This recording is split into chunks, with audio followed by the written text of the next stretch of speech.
Yep. All right. All Hi. right. If you haven't already, please like, subscribe, and turn on the notifications. And today we are interviewing a radio host from 99.5 WYCD, and it's also Detroit's #1 for country. How are you doing today, Rob Stone? I'm doing good. Nice to finally meet you, buddy. I know we've Yes. been we've been we've been going back and forth for a while, so appreciate you Yes. having me on. Of You're welcome. Thanks for being available at this course. week. Yeah. There seems to be not a whole lot of young people interested in radio anymore these days. So No, it's usually Spotify or Apple Music or all that now.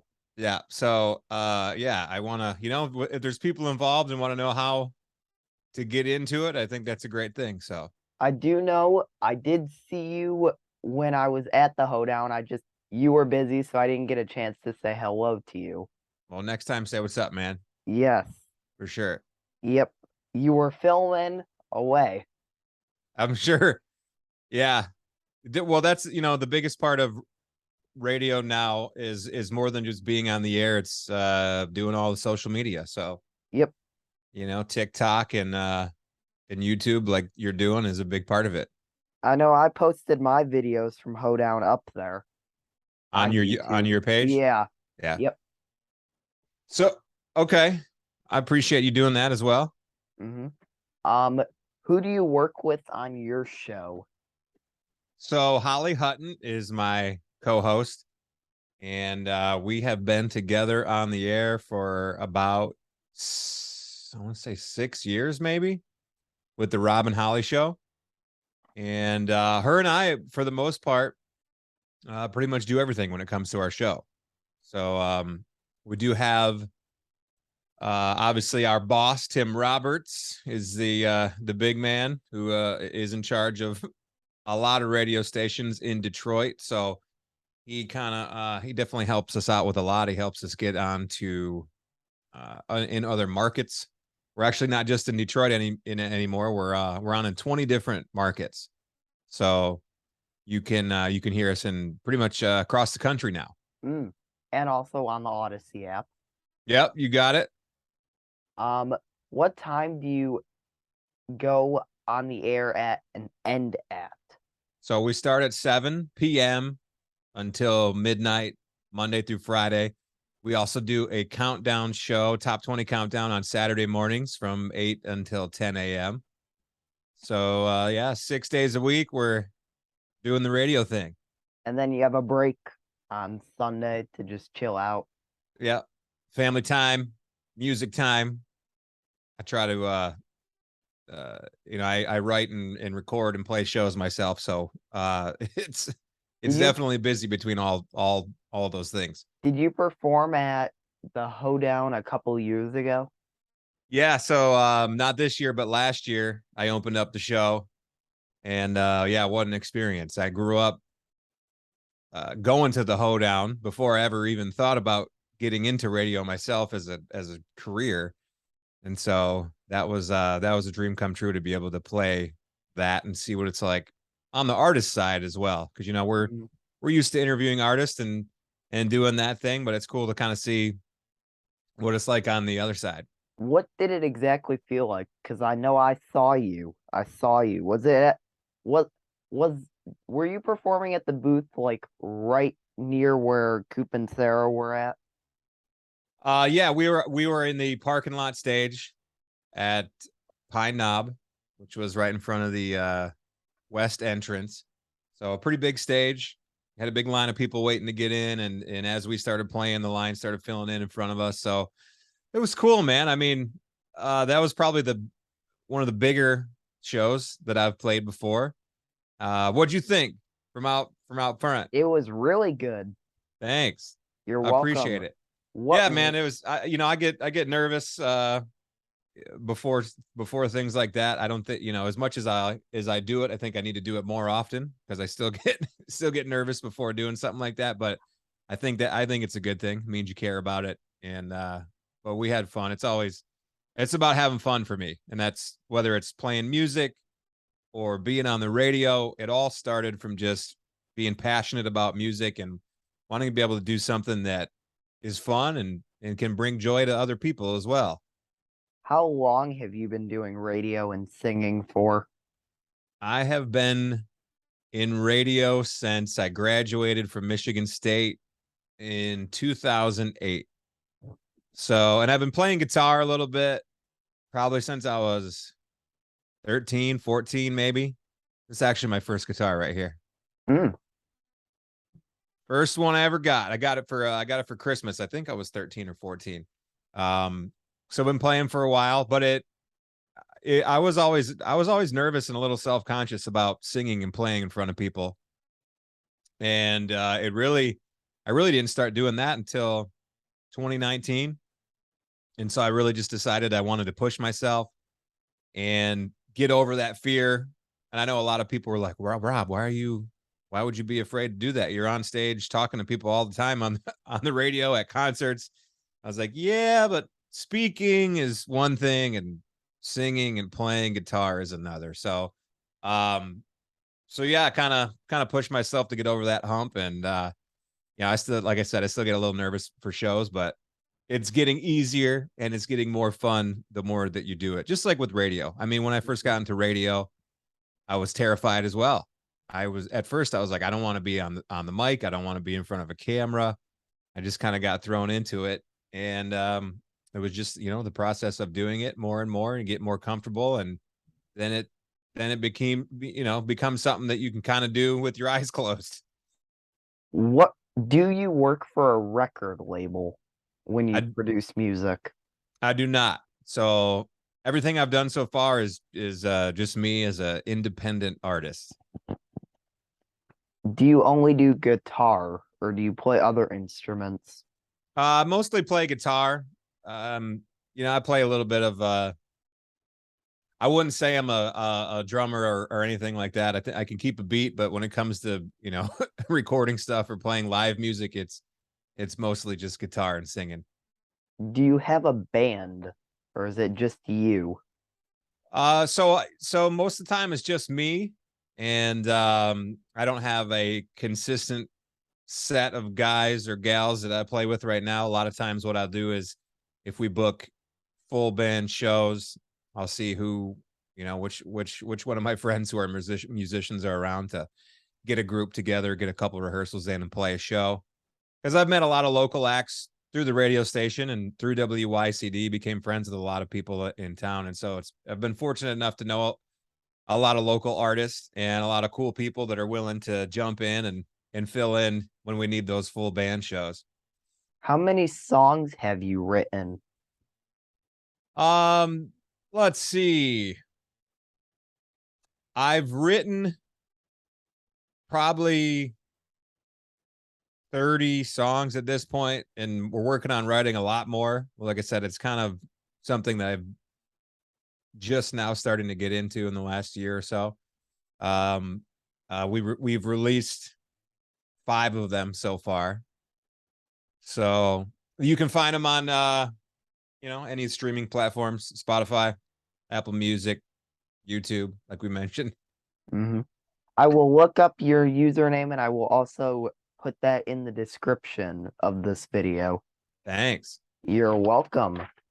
Um, what is your schedule like when at work?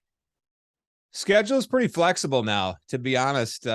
Yeah, as you can see, this is my home studio.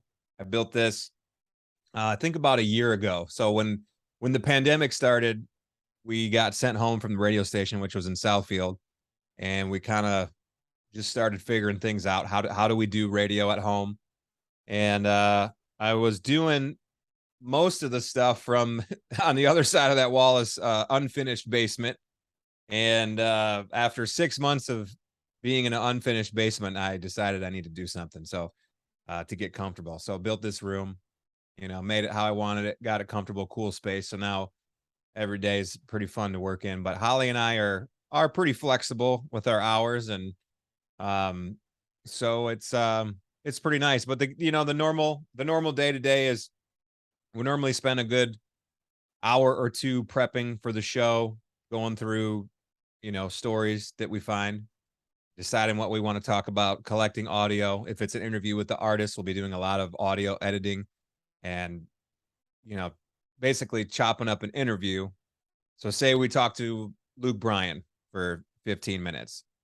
What we do is I'll go back and I'll cut that 15-minute interview up into, a minute or less segments, and we go through and we use all those pieces throughout the 5-hour show from 7 until midnight. So it's kind of a little bit of behind the scenes radio stuff if that you might not know about, because if you were listening, you'd probably just think that we were all together in a room and hanging out and talking for those 5 hours. But a lot of times it's recorded ahead of time and then it's just kind of segmented out. Now, I have seen the studio. Were you in the same room that Josh, Rachel, and Grunwald film in, or did you have a completely different area? No, that was, yeah, when Holly and I used to do afternoons. We were 3 to 7 on YCD until pandemic hit and we came home and then, jumped on all 20 of our country stations for Odyssey. But yeah, we were all in that same room. Do you have holiday parties with the country team? Yeah, it's been a minute.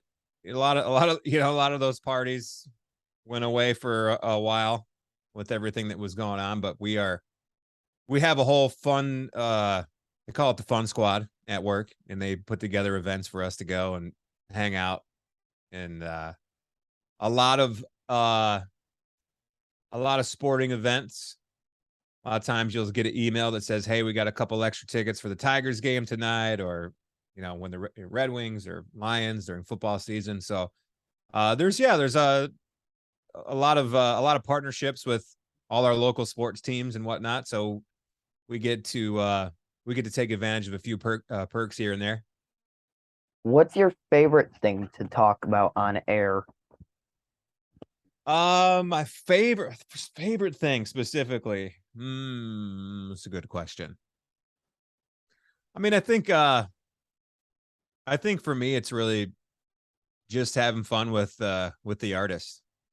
If you listen to our show, you'll hear a lot of country stars on it, and so that's mainly what we do. Is we try to just have a really fun, relaxing time with whoever we're talking to. I think that sometimes interviews can get a little too serious, and we just try to be lighthearted, have fun, and kind of make the artist feel like they're just hanging out in our living room or something, and just having a good time. So um, that's my favorite thing to do, is just get some hang time with the artist and get that on the air for everyone to check out. I know I do listen. Lately, it's mostly in the shower or in the car, but I'm still listening. Yeah, nice. You got the shower radio. Alexa, There you go. what is your least favorite thing to talk about on air? My least favorite thing to talk about is when we don't talk about it much, is we stay away from politics. Anything that seems like it's divisive. There's a lot of stuff in the world right now that seems to try to divide people, and music is one thing that really does a great job of bringing people together. So we try to avoid the things that divide, and try to focus on the things that bring us all together. When did you start working for 99.5? I started there in 2012. So we're coming up on 10 years here. Who worked with you before Holly? So I used to work with the legendary Linda Lee. I don't know if you were old enough to ever listen to Linda on the air, but we worked together a few years ago, and she was a legendary radio host in Detroit. She was on WYCD for 20 years, which is a very long time. So I kind of grew up listening to her and Chuck Edwards.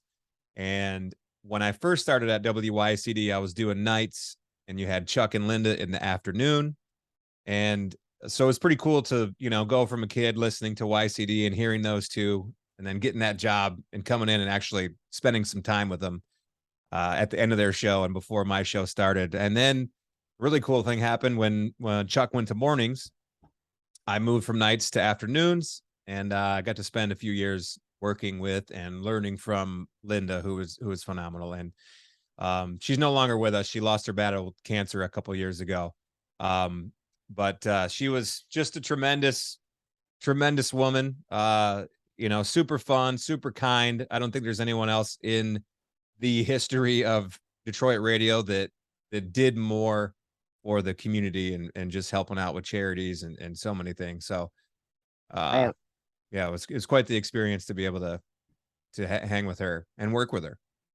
I am very sorry for your loss because I know that when you know someone that great, it's not easy, especially. Now Yeah, no, I I haven't appreciate it. experienced, I just know that that's hard for people. Yeah. Yeah, I appreciate that, man. She was great. And we won an ACM award together, which was pretty awesome. Nice.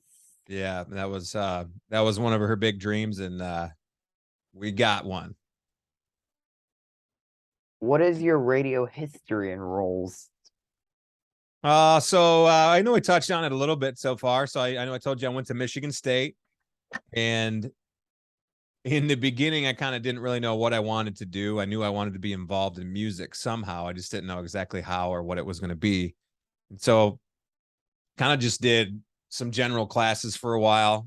And it wasn't until I had a communications class as a requirement for another major I was doing. I was doing construction management for a little bit.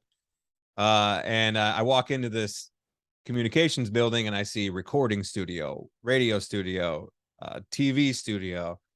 And I was like, man, why didn't anybody tell me about this place? Right. So I did some research, ended up changing my major that day to broadcasting. And I kind of had an epiphany moment there when I walked into that place that that's where I wanted to be. That's where I was supposed to be. And it was kind of history from there. So, once I changed my major, I got into some radio and TV classes, ended up doing a couple internships. An internship at the Riff in Detroit for a summer, internship at a group of radio stations in Lansing where I was going to school. And then, those positions led to part-time jobs setting up for radio events, which led to a full-time job at a country station in Lansing called WITL.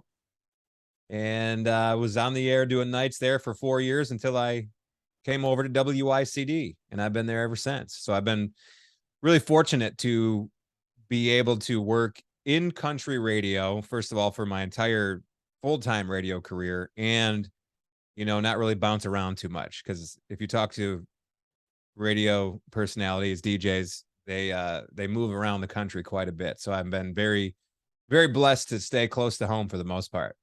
What is your favorite event when you have to work or just be at for all the country concerts? Like, what's your favorite event that repeats? Hoedown. Hoedown is always a blast. That's got to be at the top of the list. Faster Horses is You were just also. there. Yep, we were just at Faster Horses. It's always a great time. We got Kenny Chesney. It normally comes every year as well to Ford Field. I should have said 10 man jam. Honestly, might be even higher on the list for me than Hoedown, just because of the fact that it's a special and unique type of show. Because you have 10 different artists that are playing all on the same stage. And if you've never been to an event like that, they call it a guitar pull. That's kind of like the industry term. And basically what it is it's mostly acoustic, and an artist will tell stories about their songs, play a song, and then next artist will do the same, tell a story, play a song, and on and on. So it's really kind of a cool, it's more intimate experience to be there and hear them acoustically, hear the stories behind the songs. So 10 man jams definitely, yeah, I would say that's my favorite event that we do. I did see your clips on Instagram from Faster Horses. It looked like an amazing concert. It was, yeah, it was crazy, man. Sold out. I heard there was 50,000 plus people there. When you were in the crowd and you tried to look out, you couldn't see the end of the crowd. It was pretty epic. I mean, last year though, Hoedown, like, it wasn't nearly as filled as it was this year. Well, last year was Gosh, I'm blanking on who was the headliner. I think it was Lady A. Okay. Yeah, this year was Brooks and Dunn was definitely packed, and Hmm. it should be. I'm assuming. I think it's sold out.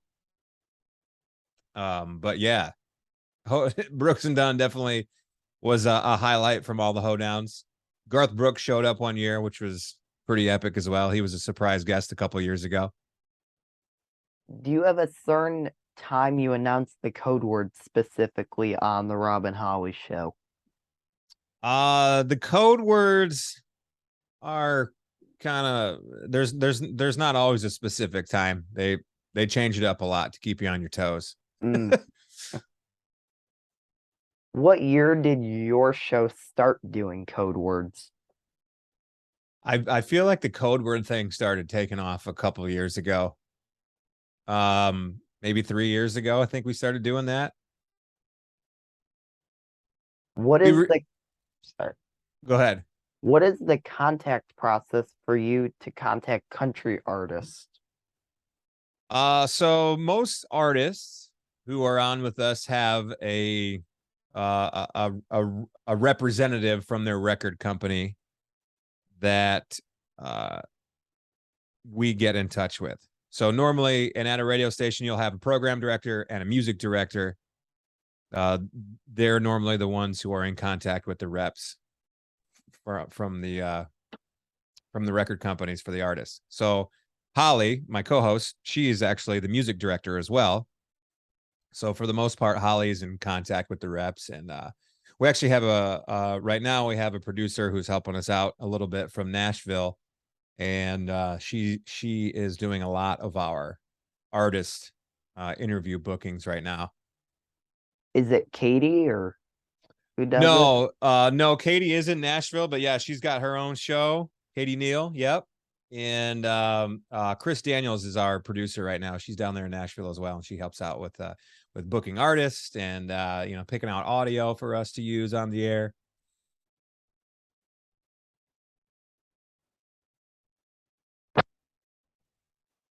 When do you contact the winners from the text to wins? Or is that all promotions department?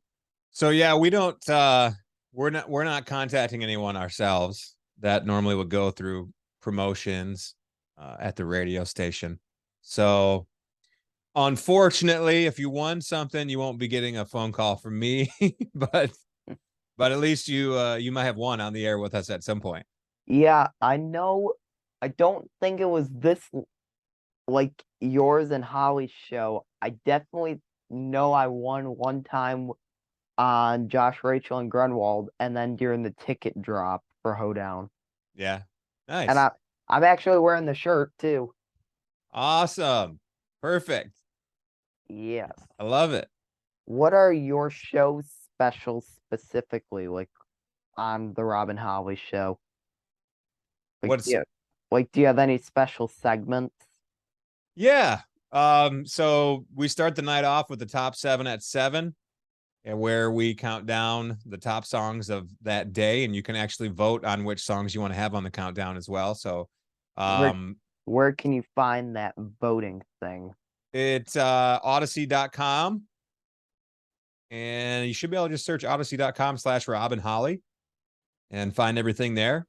So but yeah, that's how we start the night with the countdown. And we normally do a behind the song feature after 8 o'clock, where we get a little bit of behind the scenes from an artist and a specific song. And we like to go, it could be a new song. It could be a song from, years ago. So we like to try to get all the stories, even from some of these older songs that you may have heard, but you may not know the story behind it. And in Nashville, the crazy thing is you start to find out that there's, the songwriting community is pretty tight, and a lot of the same people are working with a lot of the same people, and a lot of people write for other people. So it's interesting to find out who wrote what song for which artist.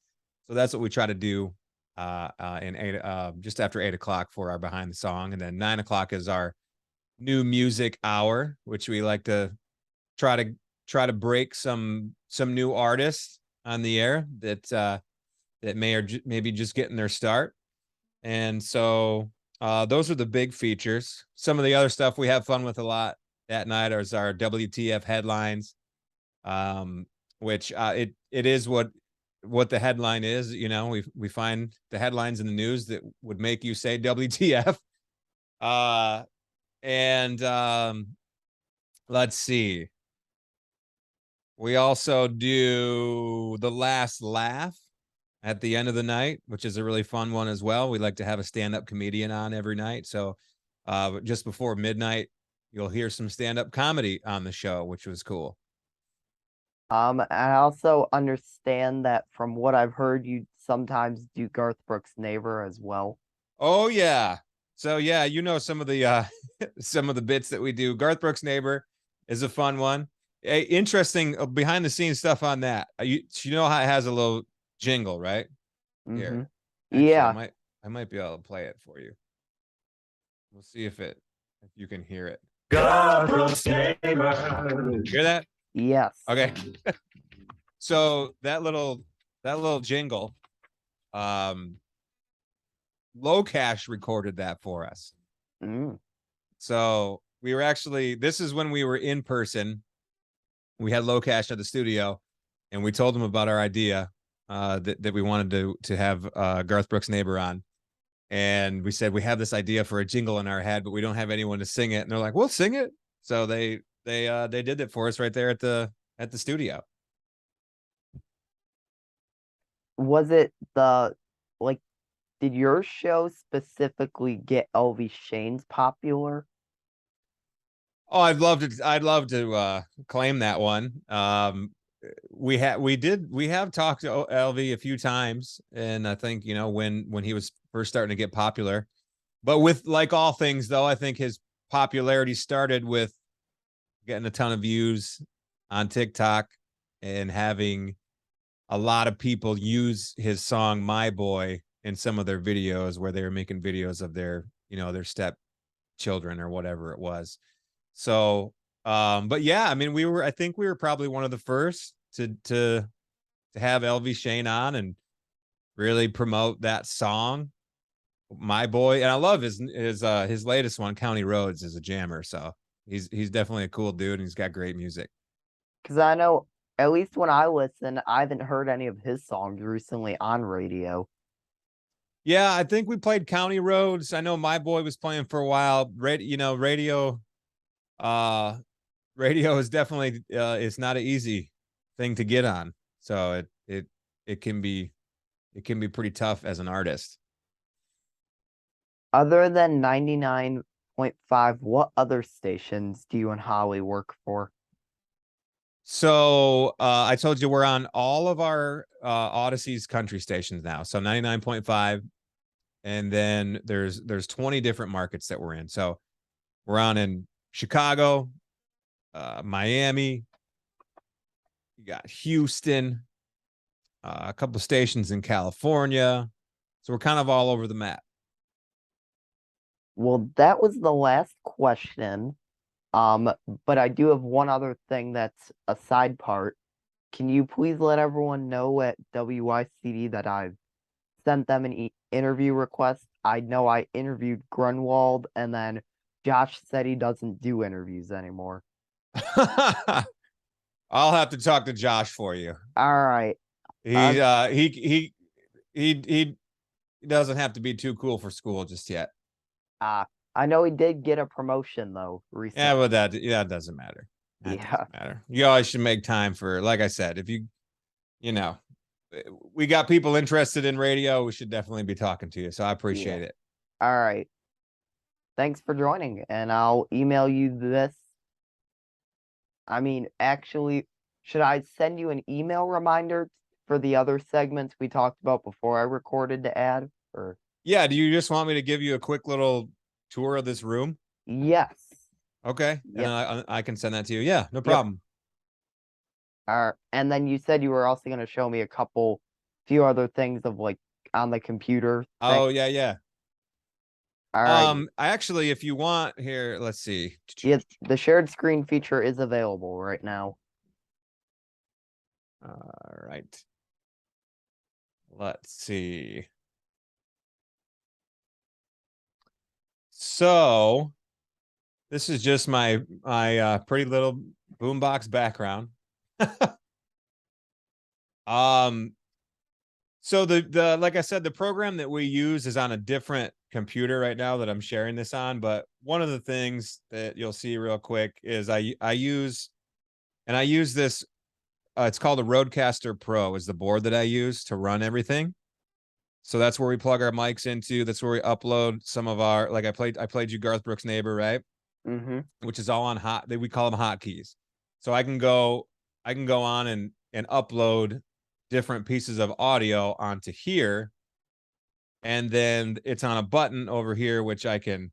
What's up, y'all? Hey, what's up? Hey, yo, what's up? Please welcome. Put your hands together. Artist Takeover with Rob and Holly. And then we'd say, hey, what's up for the Rob and Holly show? Yada, yada, yada. So there's a little piece, piece of that for the board that we use. And then Adobe Audition is the program that we use here for editing audio. And for example, this is just a pretty simple piece of production, our 30-second promo that would run on the air. And you got I don't think, let's see. Share sound, I think, to do. What happened last night with Rob and Holly? So you got to open. It's the Rob and Holly Show. You got to close. And basically what we do for a promo is I would go and I would grab one of our breaks that went on the air. Let's say Mitchell Tenpenny, something about farm emo. And you would just take this and you drag it in here. You do a little bit of editing. And so essentially, where are we at here? Yes, for more Mitch. Yes, for more Mitchell Tenpenny. You got it. True farm emo is. Me too. It's the Rob. So that one just so happened to work out pretty perfectly to where it was right the exact time. That never happens, by the way. Normally I'd have to do a lot of editing, but this is a quick little example of how we would do that. So you got 3 pieces of audio, then you would just go to edit, mix down, and then it puts it all in one file. And then I save that and upload it to our national server, and it gets put on the air on all of our country stations. Thank you for showing that. And then also thanks for joining. And then whenever, do you want me to just send you the email reminder for the room tour? Or? Yeah, you can do that. All right. I'll do it right now, though. It'll take me 2 seconds. Like I said, it's not a huge space. So, all righty. Thanks for joining. Yeah, no problem. Thanks for having me. I enjoyed talking. You're welcome. You too. Take care. And if you got any other questions about radio or music or anything, give me a holler. All right. All right, Max. Take care. All right. You too. Yeah. Bye-bye. All right.